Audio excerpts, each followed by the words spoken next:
Au Sénégal, bien que l'amélioration de la santé de la reproduction des adolescentes et la lutte contre les violences basées sur le genre soient des priorités gouvernementales, les politiques publiques ciblant les adolescents n'incluent pas d'analyse sexo-spécifique et intersectionnelle.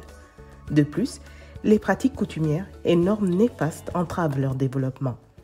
Et ceci est mis dans l'évidence par le fait que le pays a mis en place des cadres juridiques et politiques en faveur de la santé des droits des femmes et l'égalité des sexes. Donc avec ce cadre-là, le cadre politique, juridique et tout, on remarque à ce jour qu'il reste encore du chemin à faire par rapport à ce que les adolescentes puissent jouir d'une bonne santé.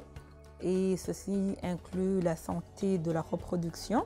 Au Sénégal, les adolescentes sont généralement confrontées à l'accès à l'information sur la santé de la reproduction, également accès aux soins, à tous les services de santé, mais également compliquées par les interactions avec les violences basées sur le genre, qui font que souvent il y a les grossesses précoces avec leurs conséquences sur la santé, les mariages précoces également avec tout un autre concert de conséquences sur la santé de ces adolescentes. La plupart du temps, toutes ces études qui portent sur les questions de genre, d'égalité de genre, de santé de la reproduction, parlent beaucoup des femmes, avec très peu d'emphase sur les adolescentes. Il y a très peu de concentration ou de statistiques, très peu d'actions qui les touchent, et même ce qui fait que dans les programmes en général, que ce soit les programmes de santé, que ce soit les programmes pour assurer leur sécurité. Un autre défi est que on a remarqué, ou les données montrent que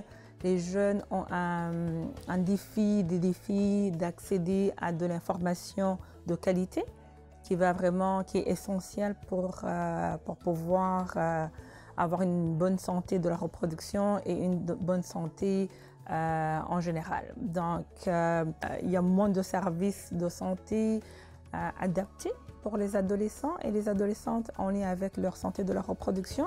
Le programme Amélioration de la santé de la reproduction des adolescentes au Sénégal, ADOS, mis en œuvre par le Centre de recherche pour le développement international en partenariat avec Affaires mondiales Canada, vise à atténuer les défis auxquels font face les adolescentes en générant des données probantes sur les liens entre la santé de la reproduction et les violences basées sur le genre et en mobilisant les jeunes pour favoriser le leadership et l'inclusion. CRDI, qui est le Centre de recherche pour le développement international du Canada, soutient les processus locaux de développement à travers la production et le partage de données probantes pour informer la prise de décision. Alors les questions de santé, surtout la santé de la reproduction, constituent une priorité pour le CRDI. Nous investissons donc pour apporter des réponses dans le but d'améliorer les conditions et les systèmes sanitaires. Notre partenaire dans cette initiative, qui est Affaires mondiales Canada, est aussi déterminé à fournir une aide internationale féministe qui est axée sur l'autonomisation des femmes et des filles. Le programme ADOS unique, d'abord, est concentré sur la santé sexuelle et la santé de la reproduction des adolescentes, surtout la tranche d'âge de 10 à 14 ans, qui sont vraiment invisibles des statistiques. Dans ADOS, la question de la santé de la reproduction est intégrée avec la question de violences basées sur le genre. Une autre particularité du programme ADOS, c'est le fait de mettre les jeunes au cœur de ce dispositif de recherche. C'est une recherche action participative, donc avec les jeunes comme un pilier important. Si on veut des solutions pour les jeunes, il faut les impliquer. C'est extrêmement important parce qu'ils sont plus en position de vraiment articuler leurs besoins, articuler leurs défis pour que ça puisse être pris en compte dans les solutions qui sont abordées par les recherches.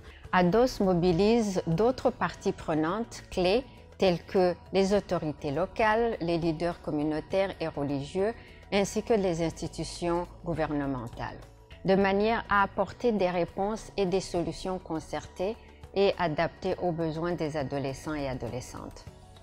ADOS comporte également un comité de pilotage qui rassemble les ministères sectoriels clés qui sont chargés des questions de santé et de protection des adolescentes. Tout ceci dans un effort d'assurer une réponse et une prise en charge holistique de ces questions.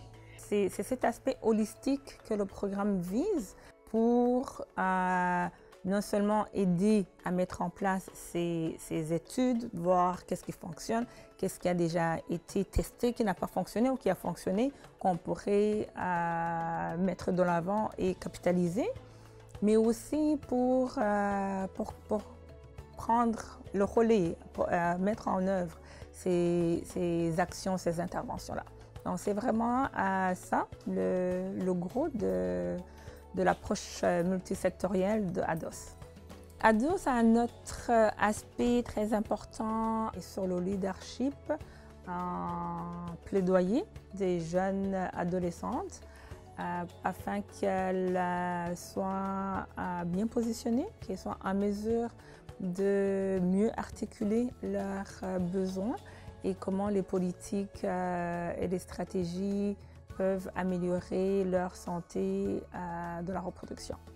Depuis son lancement en 2020, ADOS a permis de sensibiliser près de 107 000 personnes et de renforcer le leadership de plus de 340 adolescents et adolescentes à travers des interventions pour, par et avec les jeunes en les plaçant au cœur de l'action. Les stratégies utilisées par les projets ont porté des fruits et les résultats démontrent que l'implication des adolescents et de leur communauté est cruciale pour résoudre les défis liés à la santé de la reproduction et aux violences basées sur le genre. Alors nous croyons fortement qu'une bonne santé de la reproduction est non seulement un prérequis à l'épanouissement des adolescentes, qui sont des futures actrices dans les domaines économiques, politiques et sociaux pour leur communauté, mais aussi un gage de leur participation effective durant toute leur trajectoire de vie dans la construction et l'avancement de leur société.